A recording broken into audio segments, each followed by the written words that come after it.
Hello friends, welcome to the class. आज से हम सेशन स्टार्ट कर रहे हैं अपने 12th क्लास के कंटेंट को। और आज हमारा चैप्टर रहने वाला है यूनिट 6 का reproduction.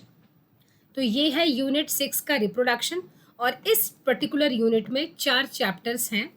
Chapter 1 is reproduction in organism, उसके बाद chapter 2 sexual reproduction in flowering plants, then chapter 3 human reproduction and chapter 4 reproductive health. ये 4 चैप्टर डिस्कस किए जाते हैं यूनिट 6 दैट इज रिप्रोडक्शन। यानी कि यूनिट 6 टोटल डेडिकेटेड यूनिट है रिप्रोडक्शन के लिए। आज जो हमारा पॉइंट ऑफ डिस्कशन होने वाला है वो रहने वाला है chapter 1 that is reproduction in an organism. अब अगर आप एनसीईआरटी को देखें तो एनसीईआरटी इस चैप्टर के स्टार्टिंग में ही कुछ बातों को बहुत ध्यान से कहती है। Chapter 1 that is your reproduction in an organism. अब जितने भी धरती पर ऑर्गेनिजम्स हैं वो सारे ऑर्गेनिजम्स अपना नंबर बढ़ाने के लिए रिप्रोड्यूस करते हैं। ये take it for granted process है। अब नंबर क्यों बढ़ाना है इसका आपको समझ में आएगा कि हर ऑर्गेनिज्म के ये इन मन में एक इंटेंशन होता है कि कोई भी दूसरा ऑर्गेनिज्म उसके ऊपर हावी ना हो पाए, so that no any other organism can dominate over us. ये हर ऑर्गेनिज्म की मेंटालिटी होती है। अब आप ही सोच लें कि आपकी कॉलोनी में अगर आप 10 बच्चे एक साथ खेलते हैं और एक एलिफेंट आ जाए तो आप उस एलिफेंट को अपना खिलौना बनाकर रख देंगे। आप उसके कान देखेंगे, ट्रंक देखेंगे, है ना, कि कैसा है, उसके पैरों को देखेंगे, स्किन है, उसको टच कर करके देखेंगे कि कैसा है, उसको एक टॉय बनाकर रख देंगे। लेकिन क्या हो कि अगर आपका नंबर तो सेम है लेकिन अब यहाँ से 20 एलिफेंट आ जाए। अब ये 20 एलिफेंट आएंगे तो अब ये हाथियों को आप अपना खिलौना नहीं बना सकते, ये हाथियाँ आपको अपना खिलौना बना देंगी। आप घर से डर के मारे निकलेंगे भी नहीं। तो ये हर ऑर्गेनिज्म की मेंटालिटी होती है कि हम रूल करें, हम डोमिनेट करें, कोई हमारे ऊपर हावी ना हो पाए। इसीलिए वो रिप्रोड्यूस करते हैं ताकि अपना नंबर बढ़ा सके। अब इस रिप्रोडक्शन को करने के लिए बहुत सारे तरीके अपनाए जाते हैं, बहुत सारे प्रोसेसेस हैं।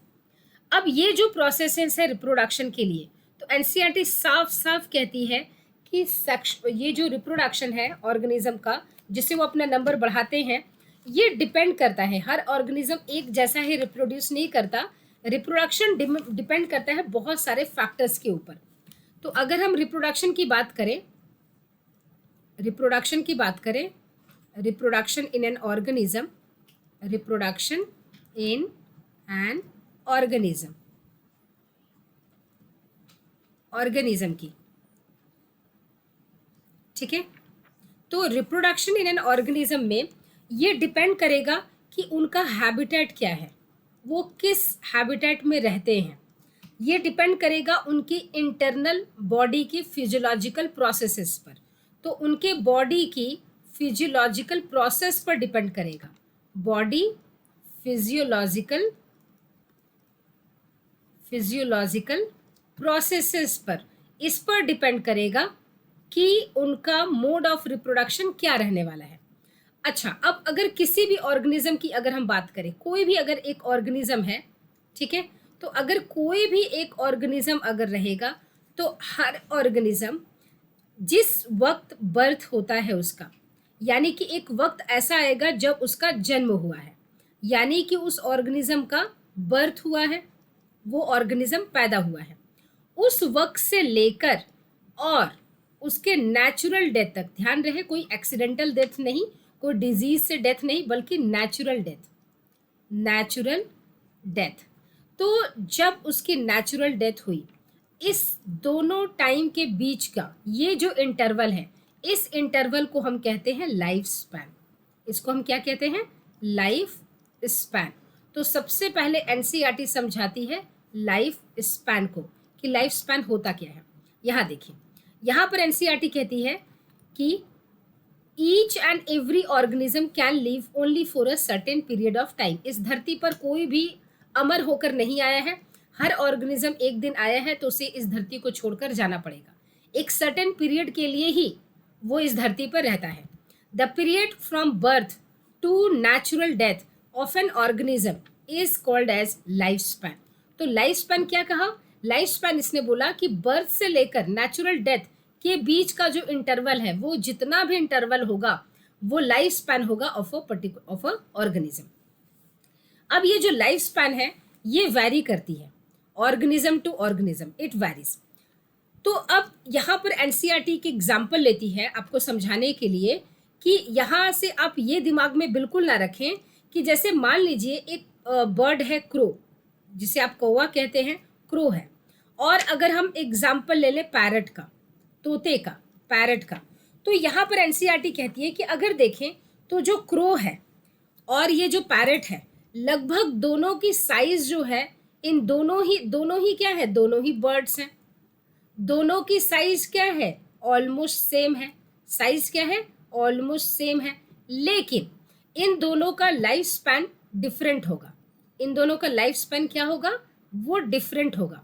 तो एनसीईआरटी यहाँ से ये कहना चाहती है कि जो लाइफ स्पैन होता है वो साइज पर डिपेंड नहीं करता, यानी कि life span do not depends on size. एक और एग्जाम्पल लेती है एनसीईआरटी, और वो एग्जाम्पल लेती है ट्री को। वो कहती है कि जैसे कि आप मान लीजिए एक मैंगो का ट्री है, जैसे आप देखें यहाँ पर लाइन लिखी हुई है, so life span of a few organism are given in figure 1.1। जो आप फिगर 1.1 देखेंगे बुक में, वहाँ पर लाइफ स्पैन कुछ ऑर्गेनिजम्स के दिए हुए हैं। Several other organisms are drawn for each, you should find out their life spans. अच्छा, यहाँ पर क्या बोलती है एनसीईआरटी कि you may note that life spans of organisms are not necessarily correlated with their sizes. आप कभी भी लाइफ स्पैन को उसके साइज के साथ रिलेट नहीं कर सकते। जैसा कि the size of crows and parrots not very different. अगर हम क्रो की साइज को और अगर हम पैरट की साइज को देखें तो ऑलमोस्ट इनकी साइज क्या है, बराबर है, ठीक है। Yet their life span show a wide differences. लेकिन इनके जो लाइफ स्पैन है उनमें आप देखेंगे कि बहुत ज़्यादा वेरिएशन है। उसके बाद अगर हम देखें सिमिलरली एक मैंगो का प्लांट ले लें, यानी कि सेकंड क्या इन्होंने लिया, सेकंड लिया मैंगो का ट्री, यानी कि मैंगो ट्री की बात कर लें, मैंगो ट्री। और दूसरा एग्जाम्पल इन्होंने लिया मैंगो ट्री के साथ इन्होंने लिया है पीपल का ट्री, ठीक है। तो दोनों के दोनों ही ट्री हैं, मैंगो ट्री और पीपल ट्री, और लगभग इनकी साइज बराबर होती है ना। तो इसमें अगर हम देखें, एक तो दोनों ही ट्री हैं, दोनों की साइज ऑलमोस्ट बराबर है, ऑलमोस्ट क्या है, सेम है, लेकिन इसके बावजूद भी इनका लाइफ स्पैन क्या है, ये डिफरेंट है।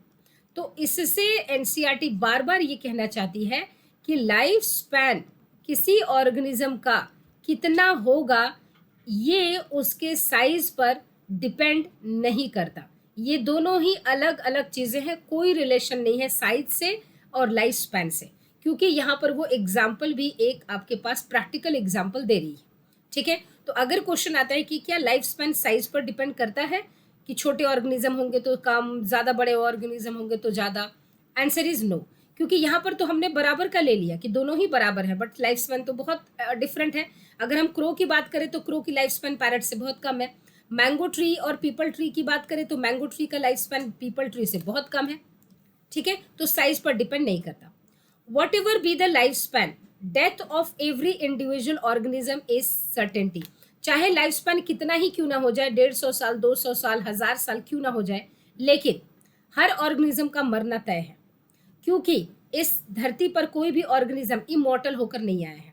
इमॉर्टल का मतलब होता है अमर। अब ये एनसीईआरटी ये लाइन इसलिए कहती है कि यहाँ पर वो ये बता रही है कि no individual is immortal. Immortal का मतलब होता है अमर, कोई भी ऑर्गेनिज्म अमर नहीं है एक्सेप्ट, यहाँ पर एनसीईआरटी साफ साफ कहती है, यानी कि एनसीईआरटी इस सिंगल सेल्ड ऑर्गेनिज्म को अमर मानती है, ठीक है, एक्सेप्ट सिंगल सेल्ड ऑर्गेनिज्म। यानी कि जो सिंगल सेल्ड ऑर्गेनिज्म होते हैं, सिंगल सेल्ड ऑर्गेनिज्म है, यानी कि आप कह लें यूनिसेलुलर ऑर्गेनिज्म, यूनिसेलुलर ऑर्गेनिज्म, इनको एनसीईआरटी कहती है कि दे आर इमॉर्टल। इनको एनसीईआरटी कहती है कि इनको वो अमर मानती है, इनको वो इमॉर्टल मानती है ना, क्योंकि वो कहती है कि no organism is immortal except for single celled organism. अच्छा, अब ये भी बता रही है कि आखिर ये क्यों है, आखिर वो सिंगल सेल्ड ऑर्गेनिज्म को इमोर्टल क्यों कह रही है? Why do we say there is no natural death in single celled organism? अब यहाँ पर नेचुरल डेथ इसका है ही नहीं, तो ये ऑब्वियसली बात है इमोर्टल हो जाएगा। अब ऐसा हम क्यों कहते हैं कि यूनिसेलर ऑर्गेनिजम्स के नेचुरल डेथ नहीं होते? Given this reality, have you ever wondered how vast number of plants and animal species have existed on earth for several thousands of years? There must be some processes in living organisms that ensure this continuity. अब यहाँ पर वो बता रही है कि इस धरती पर जो ऑर्गेनिजम्स का नंबर बढ़ रहा है वो ऑब्वियसली बात है रिप्रोडक्शन की वजह से बढ़ रहा है, जो कि टेक इट फॉर ग्रांटेड माना जाता है कि ये तो होगा ही। अच्छा, यहाँ पर आपको बोला गया है, यहाँ पर जो क्वेश्चन आएगा वो ये पूछा जा सकता है कि लाइफ स्पैन क्या है? तो बर्थ से लेकर नेचुरल डेथ के टाइम इंटरवल को हम कहते हैं लाइफ स्पैन। क्या लाइफ स्पैन सारे ऑर्गेनिज्म का एक होता है? Answer is no, life span vary करता है। क्या लाइफ स्पैन साइज पर डिपेंड करता है? Answer is no, life span size पर डिपेंड नहीं करता, क्योंकि यहाँ पर दो एग्जाम्पल्स लिए हुए हैं, क्रो एंड पैरट। लगभग साइज बराबर है, लेकिन इसके बावजूद भी क्रो की लाइफ स्पैन पैरट से बहुत कम है। मैंगो ट्री, पीपल ट्री लगभग साइज बराबर है, लेकिन इसके बावजूद भी मैंगो ट्री का लाइफ स्पैन पीपल ट्री से बहुत कम है। पीपल ट्री को अगर आप देखें तो हजारों साल ये दिख जाएंगे आपको, ठीक है। 500 साल तो खैर नॉर्मल है। मैंगो ट्री ज़्यादा से ज़्यादा आपको दिखेंगे 20, 25, 30 साल, उससे ज़्यादा नहीं। तो आप यहाँ पर लाइफ स्पैन से रिलेटेड कॉन्सेप्ट क्लियर है।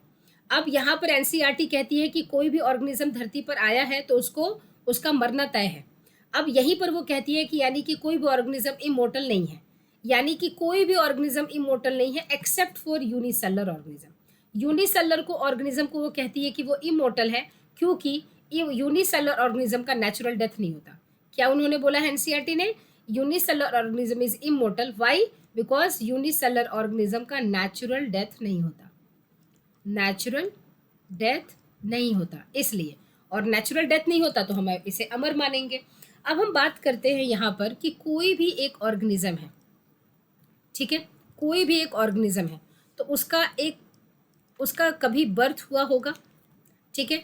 अच्छा, बर्थ से धीरे धीरे धीरे धीरे धीरे धीरे वो इस अवस्था में पहुंचता है जब उस स्टेज को हम कहते हैं कि अभी उसकी प्यूबर्टी हुई नहीं है, अभी वो बचपने में है, यानी कि उसको हम बोलते हैं जुवेनाइल फेज, ठीक है।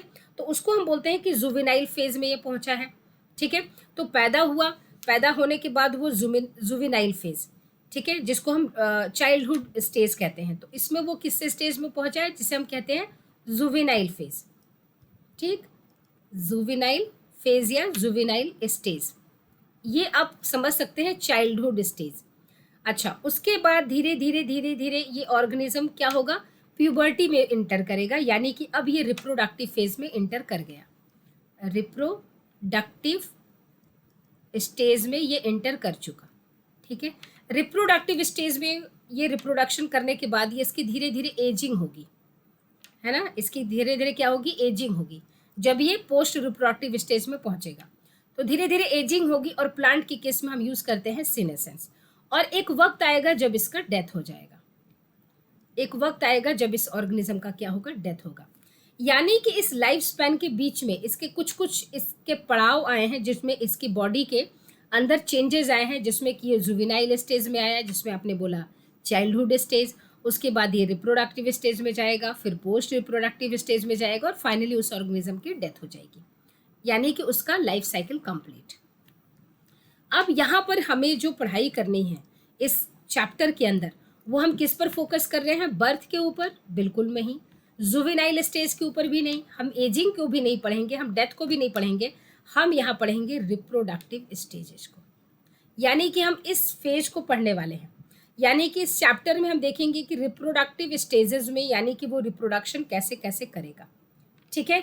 तो इसमें हमने आपको सब कुछ एग्जाम्पल दिए हैं। Life span varies from organism to organism, है ना। अच्छा, एक वहाँ पर आप देखेंगे एक एग्जाम्पल आप लिख लेंगे इस ऑर्गेनिजम्स का जो मैंने बताया है। जैसे कि क्रो का कितना आपको दिया गया है? 15 साल, 15 ईयर्स। वहीं पैरट जो है, पैरट लगभग 140 साल तक जी जाता है, ठीक है। अच्छा, मैंगो ट्री अगर आप देखें तो मैंगो ट्री मुश्किल से आपको 20-25 साल तक आपको फल देता हुआ दिख जाएगा। वहीं पीपल अगर आप देखें तो 1000 ईयर्स आपको मिल जाएंगे, ठीक है। तो ये सारी चीज़ें दी हुई थी। और हम अब इस चैप्टर में पढ़ने वाले क्या है, रिप्रोडक्शन को। अब हम बात कर रहे हैं कि इस रिप्रोडक्टिव स्टेजेस में जो रिप्रोडक्शन हम पढ़ेंगे वो उसमें हमें क्या क्या चीज़ों को ध्यान में देना है, ये देखिए। यानी कि अगर हम टाइप्स ऑफ रिप्रोडक्शन की बात करें, टाइप्स ऑफ रिप्रोडक्शन की अगर हम बात करें, टाइप्स ऑफ रिप्रोडक्शन, तो हमें इस चैप्टर के अंदर अगर आप देखें तो 2 टाइप्स के रिप्रोडक्शन की डिस्कशन की गई है, asexual and sexual. Asexual reproduction बताया गया है और सेक्शुअल रिप्रोडक्शन बताया गया है, ठीक है। तो हम देखेंगे कि भाई ए सेक्शुअल रिप्रोडक्शन क्या होते हैं और सेक्शुअल रिप्रोडक्शन क्या होता है। इस फिगर में आपके पास कुछ इन्फॉर्मेशन दी भी हुई है और कुछ ब्लैंक भी है, उस ब्लैंक को आप भर लेंगे। देखिए क्रो का दिया हुआ है लगभग 15 साल, ये बटरफ्लाई है 1 to 2 वीक्स, उसके बाद आप देखिए पैरट का 140 ईयर्स, देख पा रहे हैं साइज लगभग दोनों का बराबर है, लेकिन इनके लाइफ स्पैन में कितना ज़्यादा अंतर है, लगभग 10 गुना। उसके बाद आप देखिए यहाँ पर फ्रूट फ्लाई, हॉर्स, क्रोकोडाइल का दिया हुआ है और बाकी सारी चीज़ें आपसे पूछी हुई हैं। यहाँ आप देखिए ये कछुआ महाराज, टॉर्टवाइज का दिया हुआ है, बाकी चीज़ें आपसे 100 to 150, ठीक है। ये 200-300 साल तक भी रह जाते हैं, ये तो नॉर्मल एवरेज लाइफ स्पैन है। अब उसके बाद एक रिसेंटली पिछले साल आई थिंक ये जो सबसे बूढ़ा टॉर्टवाइज था उसकी डेथ हुई थी, जिसकी एज थी 350 साल से भी ऊपर। तो इनकी एज बहुत ज़्यादा होती है, इसलिए आपने देखा होगा हिंदू फैमिली में कछुए को रखते हैं घर पे, है ना। तो कछुआ अपने ऊपर क्या रखता है, अपने बच्चे को, उसके ऊपर उसका जनरेशन। तो ये दिखाता है कि एक जनरेशन दूसरे जनरेशन को देख पा रहा है। इसका मतलब इनकी ये एक दीर्घायु को रिप्रेजेंट करता है, ठीक है। बाकी आपकी शिद्दत है, तो यहाँ पर ये रिप्रेजेंटेशन एक्चुअली इसके लाइफ स्पैन ज़्यादा है उसको दिखाता है। नाउ अब यहाँ पर जो ब्लैंक है वो आपके लिए वर्क है, आप बाद में कर लेंगे इसे। अब हम बात करते हैं रिप्रोडक्शन की, कि रिप्रोडक्शन क्या है, कितने टाइप्स का है। तो एनसीईआरटी 2 तरह की रिप्रोडक्शन की बात कर रही है, एसेक्सुअल एंड सेक्सुअल रिप्रोडक्शन। तो जो एसेक्सुअल है एंड सेक्सुअल है, सबसे पहले हम ये देखेंगे कि सेक्सुअल में और एसेक्सुअल में बेसिक डिफरेंस क्या होता है। देखिए, तो टाइप्स ऑफ रिप्रोडक्शन में एक होता है asexual reproduction, and second one is sexual reproduction, sexual reproduction and asexual. इस चैप्टर में आपको एसेक्सुअल एंड सेक्सुअल दोनों समझने हैं। अब ध्यान से देखिए, सबसे पहली चीज एसेक्सुअल का बेसिक जो डिफरेंस है वो क्या है, कि एसेक्सुअल में सिंगल पैरेंट इज इन्वॉल्व, एक ही पैरेंट इन्वॉल्व रहेगा इसमें, है ना। इसीलिए हम इसको बोलते हैं यूनी पैरेंटल मतलब सिंगल पैरेंट इज इन्वॉल्व।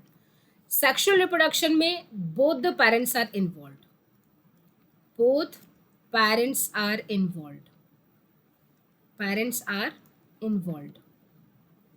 ठीक है। इसीलिए हम इसको बोलते हैं biparental, both the parents are involve, so biparental. तो एक तो वर्ड आ गया यहां से। दूसरी चीज कि सेक्सुअल रिप्रोडक्शन जो है, ठीक है, इसमें आप देखेंगे कि फ्यूजन ऑफ गैमेट्स नहीं होता, no fusion of gametes.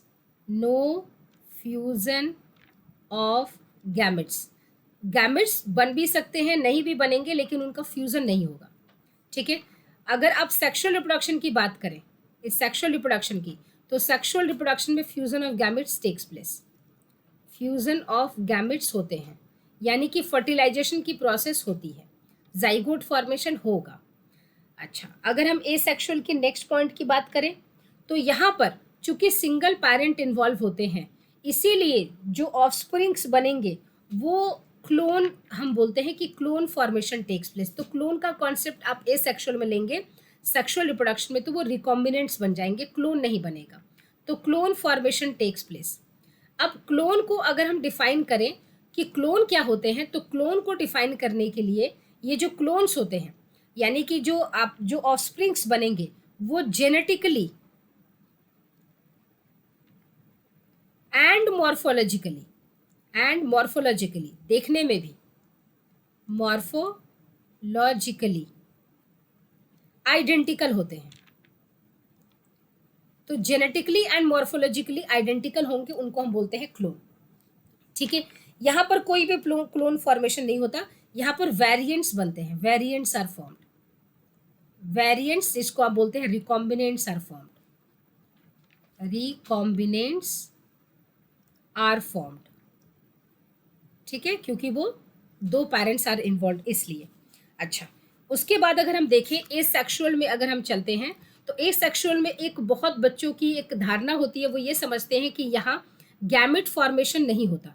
Gamete का फॉर्मेशन हो सकता है लेकिन फ्यूजन ऑफ गैमेट्स नहीं हो सकता। जैसे कि अगर हम एसेक्सुअल में अगर हम बात करें तो आप कहते हैं कि गैमेट फॉर्मेशन होता ही नहीं है, बिल्कुल होता है। जैसे आप एक बात करें, एक एग्जाम्पल आपको दिया जाता है कि हनी बी, ठीक है, अब जैसे मान लीजिए हनी बी है, हनी बी है, ठीक, तो हनी बी के केस में आपने ये देखा होगा कि जो क्वीन होती है, रानी मधुमक्खी होती है, तो क्वीन बी जो होती है वो डिप्लॉयड होती है, वो क्या होती है, डिप्लॉयड, ठीक है, और वो फर्टाइल फीमेल होती है, क्या होती है, फर्टाइल फीमेल होती है, ठीक। अब ये जो क्वीन बी जो है ना वो एग ले करेगी, क्या करेगी, एग ले करेगी। अब ये जो एग बनाया है इसने, ये तो मियोसिस से बना है ना, ये तो मियोसिस से हुआ, यानी कि मियोसिस भी हुआ है, एग का फॉर्मेशन भी हुआ है, यानी कि एग तो गैमेट है ना, यानी कि गैमेट का फॉर्मेशन हुआ है ना, गैमेट का फॉर्मेशन तो हुआ है, गैमेट फॉर्म हुआ है। अच्छा, अब ये जो एग है, अगर ये डायरेक्टली एग माइटोसिस के थ्रू, माइटोसिस सेल डिवीजन के थ्रू ये डेवलप हो जाएगा तो ये बना देगा ड्रोन। ड्रोन होगा हैप्लॉइड, क्योंकि सिर्फ ये एग से बना हुआ है, अनफर्टिलाइज्ड एग से बनता है, इसलिए वो क्या कहलाएगा, ड्रोन। ड्रोन एक मेल होता है और ये फर्टाइल मेल होता है, फर्टाइल मेल होगा, ठीक है, यही उस क्वीन बी के साथ ब्रीड करता है, देन अगेन वो एग ले करेगी, ठीक है। तो यहाँ पर जो खुद ड्रोन हो गया जो कि मेल फ्लाई है, वो क्या है, मेल बी है, वो फर्टाइल है लेकिन वो तो हैप्लॉइड है। तो यहाँ पर अगर आपकी ये धारणा बनी हुई है कि ए सेक्शुअल रिप्रोडक्शन में गैमेट फॉर्मेशन नहीं होता, तो ए सेक्शुअल में गैमेट फॉर्मेशन होता है। यहाँ पर हमने एक एग्जाम्पल देखा हनी बी में, और ये जो एग डेवलप हुआ है ड्रोन में, इस प्रोसेस को हम बोलते हैं पार्थिनोजेनेसिस। पार्थिनोजेनेसिस का मतलब होता है development of an embryo without the fertilisation of egg. तो यहाँ एग का तो फर्टिलाइजेशन हुआ नहीं, तो इस प्रोसेस को हमने पार्थिनोजेनेसिस बोला। तो यहाँ पर आप ये कॉन्सेप्ट क्लियर कर लें कि गैमेट का फॉर्मेशन हो सकता है। तो गैमेट का फॉर्मेशन हो भी सकता है, नहीं भी हो सकता है का एग्जाम्पल आपके पास है। नाउ अब हम आगे चलते हैं कि ए सेक्शुअल रिप्रोडक्शन हम पढ़ेंगे किस किस केस में, हम कहाँ कहाँ ए सेक्शुअल रिप्रोडक्शन पढ़ेंगे, कौन कौन से टाइप्स पढ़ेंगे, ठीक है। तो यहाँ देखिए, यहाँ रिप्रोडक्शन को डिफाइन किया जाता है कि एक बायोलॉजिकल प्रोसेस है in which an organism gives rise to young ones. उस यंग वन को आप ऑफस्प्रिंग कह लें, similar to itself. The offsprings grow, mature and turn produce new spring अपने लाइफ साइकिल में। Thus there is a cycle of birth, growth and death. अब इसी growth के दौरान उसका एक रिप्रोडक्टिव ग्रोथ भी होगा जो हम पढ़ रहे हैं। Reproduction enables the continuity of the species, generation after generation. You will study later in chapter 5 principle of inheritance and variation, how genetic variation is created and inherited during reproduction। या पढ़ते हैं जेनेटिक्स में principle of inheritance. अच्छा, अब यहाँ पर हम देखेंगे तो इनके हैबिटेट के ऊपर डिपेंड करेगा, इंटरनल फिजियोलॉजी के ऊपर डिपेंड करेगा, और सेवरल अदर फैक्टर के ऊपर डिपेंड करेगा कि आखिर वो ऑर्गेनिज्म कौन से मैकेनिज्म को अपनाता है रिप्रोड्यूस करने के लिए। यानी कि पर्टिकुलर ए नाम का ऑर्गेनिज्म किस मेथड से रिप्रोड्यूस करेगा, ये डिपेंड करेगा इस ए के हैबिटेट के ऊपर, इस ए के इंटरनल फिजियोलॉजिकल प्रोसेसेस के ऊपर, एंड कुछ अदर फैक्टर्स भी हैं उनके ऊपर, ठीक है। अच्छा, so are collectively responsible for how it reproduces, कैसे वो रिप्रोड्यूस करेगा। Based on whatever there is participation in one organism or two in the process of reproduction, it is of two types, that is asexual and sexual। अब हम बात करते हैं asexual, sexual को समझ लिया, आज हम स्टार्ट कर रहे हैं asexual रिप्रोडक्शन, ठीक है। तो यहाँ पर हम स्टार्ट करने वाले हैं asexual मोड ऑफ रिप्रोडक्शन। तो asexual में अगर हम देखें, asexual मोड ऑफ रिप्रोडक्शन, इसको पहले हम डिस्कस करेंगे। तो इस एसेक्सुअल मोड ऑफ रिप्रोडक्शन में सबसे पहले हम देखेंगे कि बाइनरी फिशन, यानी कि बाइनरी फिशन कैसा होता है और इसमें क्या क्या इसके फीचर्स हैं। बाइनरी फिशन, ठीक है। बाइनरी फिशन में अगर हम देखें तो सबसे पहली चीज़ ये कब होगी, ये होगी फेवरेबल कंडीशन में। फेवरेबल कंडीशन में, यानी कि जब कंडीशन फेवरेबल हो तभी होगा, अनफेवरेबल कंडीशन में नहीं होगा। इसमें एग्जाम्पल्स क्या क्या हैं, जैसे कि एग्जाम्पल की बात कर ले आप, बैक्टीरिया की बात कर लें, ईस्ट की बात कर लें, या अमीबा देख लें, अमीबा। ठीक है, अब ये मान लीजिए कि एक ये अमीबा है, ठीक। अब ये इस अमीबा को, ये वन पेरेंट है, ये वन पेरेंट है। अब ये क्या करेगा, ये दो में दो डॉटर सेल्स बना रहा है, ठीक है। तो यहां पर आप देखें कि टू डॉटर सेल्स आर, यानी कि from one parent to daughter cells are formed, daughter cells are form, ठीक है। अच्छा, अब यहां पर देखिए तो ये वन पेरेंट ने तो मरा तो है ही नहीं, वो वही पेरेंट दो डॉटर सेल में डिवाइड हो गया, बन गया। इसीलिए आप इसको क्या कहते हैं कि यूनिसेलर, इमोर्टल होता है, क्योंकि उसकी नेचुरल डेथ तो हुई नहीं, ठीक है। अच्छा, ये बाइनरी फिशन था। अगर हम बात करें मल्टीपल फिशन की, यानी कि मल्टीपल फिशन कब होते हैं, ठीक है, तो multiple fission, multiple fission, multiple fission होगा अनफेवरेबल कंडीशन में। कब होगा, अनफेवरेबल कंडीशन में, इन अनफेवरेबल कंडीशन, ठीक है। जब कंडीशन अनफेवरेबल हो तब होगा। अब जैसे मान लीजिए ये एक पेरेंट है, ये एक पेरेंट है। अब ये एक पेरेंट क्या करेगा, ये अनफेवरेबल कंडीशन में अपने किनारे किनारे एक कवरिंग बनाकर उसी के अंदर खूब सारा डिवाइड करेगा फिशन के थ्रू, बहुत सारे, ठीक है। ये अनफेवरेबल कंडीशंस में है, और इसको पता है ना कि बाहर कंडीशन अनफेवरेबल है, तो पता नहीं मैं बचूंगा या नहीं बचूंगा, इसलिए बहुत सारे नंबर्स बना लेता है।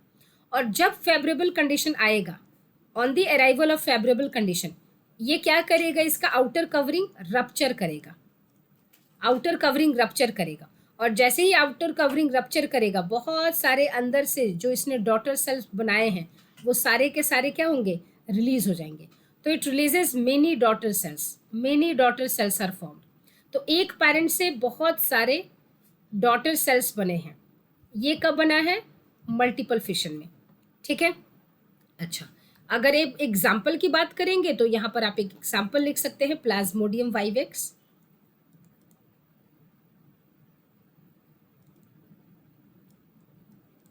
ठीक है। अच्छा, तो ये हो गया फर्स्ट, यानी कि बाइनरी फिशन। बाइनरी फिशन के बाद जो सेकंड आता है, सेकेंड मोड ऑफ डिवीजन है एसेक्सुअल रिप्रोडक्शन, वो है बडिंग। तो सेकेंड इज बडिंग। अब बडिंग में क्या होगा, बडिंग में अगर हम देखें, एक आउटग्रोथ निकलता है, एक आउटग्रोथ की डेवलपमेंट होती है, आउटग्रोथ डेवलप्स, और इस आउटग्रोथ को आप क्या कहते हैं, बर्ड कहते हैं, बर्ड कहते हैं, ठीक है। और ये बर्ड एक्सोजिनस, यानी कि बाहर की तरफ भी निकल सकता है, इसकी ग्रोथ बाहर की तरफ भी हो सकती है, और इसकी ग्रोथ अंदर में, बॉडी के अंदर भी हो सकती है, एंडोजिनस भी हो सकता है। यानी कि बर्ड, एक्सोजिनस बर्ड भी फॉर्म हो सकता है और एंडोजिनस भी बर्ड का फॉर्मेशन हो सकता है। अब एक्सोजिनस कब होगा, एंडोजिनस कब होगा, और दोनों के एग्जाम्पल्स क्या हैं वो देखिए। एक्सोजिनस का मतलब हुआ बाहर, और इसका एग्जाम्पल है ईस्ट। जैसे कि मान लीजिए ये एक ईस्ट है, ठीक है, और ईस्ट के केस में क्या होगा, एक बाहर की तरफ एक बर्ड ऐसे निकल जाएगा, इसको आपने क्या बोला, बर्ड। अब ये बाहर की तरफ जब बर्ड हो जाएगी तो इसमें क्या होगा, जैसे कि इसमें एक न्यूक्लियस है, ये डिवाइड करेगा, और जो दूसरा न्यूक्लियस है वो बर्ड की तरफ मूव कर जाएगा यहाँ पर। अब जैसे ही ये पेरेंट सेल और इसके बर्ड में न्यूक्लियस मूव कर गया और ये बर्ड ग्रो करेगा, then it detaches from the parent body. ये रहा पेरेंट बॉडी और ये रहा इसका बर्ड, ठीक है। अब ये इंडिविजुअल ग्रो करेगा, ठीक। अच्छा, एक और हम एग्जाम्पल देते हैं हाइड्रा में। हाइड्रा में भी एक्सोजिनस बर्ड का फॉर्मेशन होता है। अब मान लीजिए ये हाइड्रा है, तो हाइड्रा में भी एक आउटग्रोथ होगी जिसे आप कहेंगे एक्सोजिनस, ठीक है। तो बाद में चल के ये मान लीजिए हाइड्रा की बॉडी है और इसके ऊपर ये ग्रोथ हुई है बर्ड की, और बाद में चल के ये क्या करेगा, ये बर्ड इंडिविजुअली ग्रो करेगा, ठीक है। यानी कि इस केस में ये हाइड्रा का बर्ड था, ये हाइड्रा का बर्ड था, ठीक है।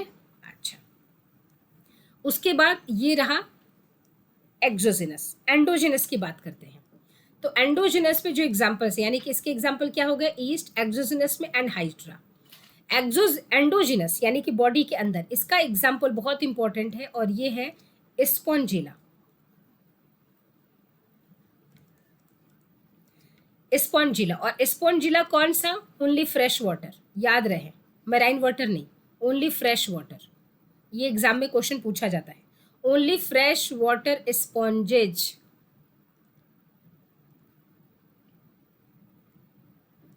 ठीक, अब एक्चुअली इनके बर्ड को हम क्या बोलते हैं, इनका जो एंडोजिनस बर्ड बनेगा, इनके बर्ड को हम बोलते हैं जेम्यूल्स या गेम्यूल्स, जो भी आप कह लें, जेम्यूल्स या गेम्यूल्स। इनके एंडोजिनस बर्ड को हम कहते हैं गैम्यूल्स। ये बहुत इंपॉर्टेंट है। अब ये बनेगा कैसे वो देखिए। गैम्यूल्स का फॉर्मेशन अगर आप देखें तो ये करता क्या है कि ये इस तरह से, मान लीजिए सबस्ट्रेटम है और इसके ऊपर ये स्पॉन्ज है, ठीक है। तो ये जो इसकी लाइन है, इसके ऊपर खूब सारे इसके क्या होंगे, बर्ड की फॉर्मेशन, ऐसे बर्ड बन जाएंगे, ठीक है। अब ये जो बर्ड्स बने हैं इनको आपने बोला है जेम्यूल्स, गैम्यूल्स, ठीक है। अब ये जो बर्ड्स हैं, जो गैम्यूल्स हैं, इनकी ओरिजिन क्या है, अंदर।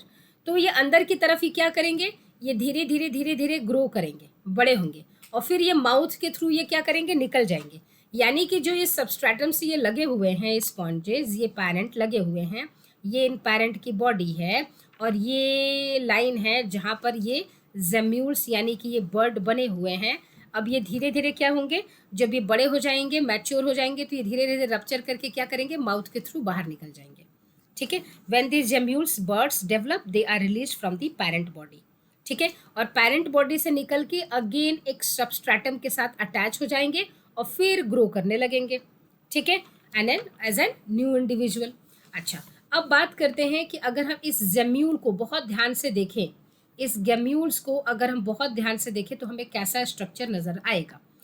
अगर आप इस गैम्यूल को बहुत ध्यान से देखते हैं तो आपको नज़र आएगा एक ऐसा म्यूसिलेजिनस कवरिंग, ताकि ये ड्राई ना हो पाए। तो ये एक म्यूसिलेजिनस शीथ है। इस म्यूसिलेजिनस शीथ से ये इसका माउथ है, और इस माउथ से लगे हुए हैं ये स्ट्रक्चर्स, जिसके अंदर यहाँ पर खूब सारे सेल्स हैं। ये जो सेल्स हैं ये आर्कियोसाइट्स बोलते हैं। इन सेल्स को हम क्या बोलते हैं, आर्कियोसाइट्स। तो इन सेल्स को आपने बोला आर्कियोसाइट्स, आर्कियोसाइट्स, ठीक है। अच्छा, ये आर्कियोसाइट्स क्या बनाते हैं, ये बनाते हैं body of Spongilla, body of Spongilla, ये उसी से बनेंगे, ठीक है। अच्छा, तो ये जो स्ट्रक्चर है, ये म्यूसिलेजिनस शीथ, ये क्या है, ये जो आपका था, ये था म्यूसिलेजिनस शीथ, चिपचिपा सा शीथ कह ले, कवरिंग कर ले, म्यूसिलेजिनस शीथ, ठीक है। अच्छा, ये जो है ये क्या है, इसको आप कहते हैं ओपनिंग। ये ओपनिंग है किसका, गैम्यूल का, ओपनिंग ऑफ गैम्यूल्स। इसका खास नाम है माइक्रोपाइल। इस माइक्रोपाइल के थ्रू वो क्या करता है, वो अटैच करता है सबस्ट्रेटम पर, यानी कि सबस्ट्रेटम पर जब वो अटैच हुआ है तो वो माइक्रोपाइल के थ्रू अटैच हुआ है। तो ये इसकी बॉडी है गैम्यूल्स की, ठीक है। अच्छा, तो आपने रिप्रोडक्शन में देखा, एसेक्सुअल में बाइनरी फिशन देखा, मल्टीपल फिशन देखा, आपने बडिंग देखा, बडिंग में आपने एक्सोजिनस एंडोजिनस देखा, और दोनों की एग्जाम्पल्स देखे, है ना। अच्छा, उसके बाद हम बात करते हैं नेक्स्ट टाइप के रिप्रोडक्शन की, that is sporulation. Sporulation third type की जो कैटेगरी है वो कौन सी है, स्पोरुलेशन, स्पोर का फॉर्मेशन, स्पोरुलेशन। स्पोरुलेशन एनसीईआरटी बहुत कम डिस्कस करती है, क्योंकि बहुत सारे पॉइंट हमें डिस्कस करने हैं। फंगस में मैंने एक टाइप्स ऑफ स्पोर करके एक अलग सा वीडियो बनाया है। तो स्पोरुलेशन का मतलब होता है with the help of spore formation, with the help of spore formation या वाया स्पोर फॉर्मेशन, ठीक है। तो एनसीईआरटी से दो तरह के स्पोर की बात करती है, एक कहती है जू स्पोर और एक कहती है ए प्लानोस्पोर, या एक कहती है आपका कोनिडिया, ठीक है। ये दो एग्जाम्पल एनसीईआरटी लेती है, हम भी ये दो एग्जाम्पल लेंगे। अब ये जू स्पोर, यानी कि जू का मतलब होता है ये मोटाइल होंगे। तो ये स्पोर्स कैसे होंगे? मोटाइल स्पोर्स होंगे, मोटाइल स्पोर्स होंगे। ठीक है। अच्छा, कहाँ मिलेंगे? इसका एग्जाम्पल क्या होगा? तो जू स्पोर का एग्जाम्पल होगा क्लामाइडोमोनास। एग्जाम्पल क्या होगा? क्लामाइडोमोनास। कोनिडिया की अगर हम बात करें तो कोनिडिया क्या है? नॉन मोटाइल है, नॉन मोटाइल है। अच्छा, किस में मिलेगा आपको? पेनिसिलियम में, पेनिसिलियम में। ये एग्जाम्पल एनसीईआरटी देती है। अच्छा, उसके बाद ये बात करती है नेक्स्ट टाइप के रिप्रोडक्शन की, that is fragmentation. Fourth type is fragmentation, fragmentation. Fragmentation में ये कहती है कि मान लीजिए स्पैरोगैरा हुआ या आपका प्लेनेरिया है, तो इसके बॉडी क्या होंगे? फ्रैगमेंट्स में डिवाइड हो जाएंगे। ठीक है। और each fragment will give rise to a new individual. हर एक फ्रैगमेंट एक न्यू इंडिविजुअल में ग्रो कर जाएगा। ठीक है। तो ये इसमें एग्जाम्पल्स फ्रैगमेंटेशन में वो लेती है, दो एग्जाम्पल्स। एक है स्पाइरोगैरा, स्पाइरोगैरा, और एक एग्जाम्पल लेती है प्लेनेरिया। ठीक है। ये दोनों ही एग्जाम्पल्स एनसीईआरटी लेती है। अब हम बात करते हैं एक बहुत बहुत बहुत इंपॉर्टेंट पॉइंट्स की, जिसकी हम बात करते हैं, जो कि आपका है एसेक्सुअल रिप्रोडक्शन। ठीक है। और एक चीज़ और आप देखें कि जैसे कि अगर हम बात करें प्लांट्स में, तो एक प्लांट्स में बहुत एनसीईआरटी बहुत बेहतरीन तरीके से एक एग्जाम्पल लेती है। वो ये कहती है कि जैसे कि अगर हम एसेक्सुअल रिप्रोडक्शन इन प्लांट्स पढ़ते हैं, एसेक्सुअल रिप्रोडक्शन इन प्लांट्स पढ़ते हैं, एसेक्सुअल रिप्रोडक्शन इन प्लांट्स, तो यहाँ पर आप देखें एसेक्सुअल आप कह रहे हैं ना, तो अगर आपके सामने अगर एक प्लांट बना है, ठीक है, ये है सॉइल और ये रही उसकी रूट्स, ठीक है, और ये है उसका स्टेम और ये है उसके लीव्स, ये है उसके लीव्स, ठीक, और यहाँ पर उसके हैं ये मान लीजिए ये फ्लावर है, ठीक है, ये उसका फ्लावर है, तो यहाँ पर उसका फ्लावर है। तो ये जो फ्लावर है ये तो आप जानते होंगे कि प्लांट का कौन सा पार्ट है, ये प्लांट का रिप्रोडक्टिव पार्ट्स है। कौन सा पार्ट है ये प्लांट का रिप्रोडक्टिव पार्ट है, रिप्रोडक्टिव पार्ट है। अच्छा, अब इसको छोड़कर चाहे ये रूट हो जाए, चाहे ये स्टेम हो, चाहे ये लीव्स हो, यानी कि रिप्रोडक्टिव पार्ट को छोड़कर ये तीनों पार्ट्स क्या हैं? Vegetative parts, vegetative parts. ठीक है। अब एनसीईआरटी यहाँ पर बहुत इंपॉर्टेंट ध्यान देने वाली बात कहती है कि अगर यहाँ पर जो एसेक्सुअल रिप्रोडक्शन हो रहा है, ठीक है, तो यहाँ पर अगर वो वेजिटेटिव पार्ट से अगर वो रिप्रोडक्शन हो तो उसको वो अलग लेकर चलती है वेजिटेटिव प्रोपागेशन के अंदर, जिसमें कि रूट, स्टेम एंड लीव्स का इन्वॉल्वमेंट होगा। और अगर वो रिप्रोडक्टिव पार्ट्स को लेकर चलेगी लेकिन उसमें रिप्रोडक्शन हो रहा है लेकिन वो फर्टिलाइजेशन ऑफ गैमेट्स नहीं हो रहे हैं, ठीक है, तो उसको वो कहती है एपोमिक्सिस।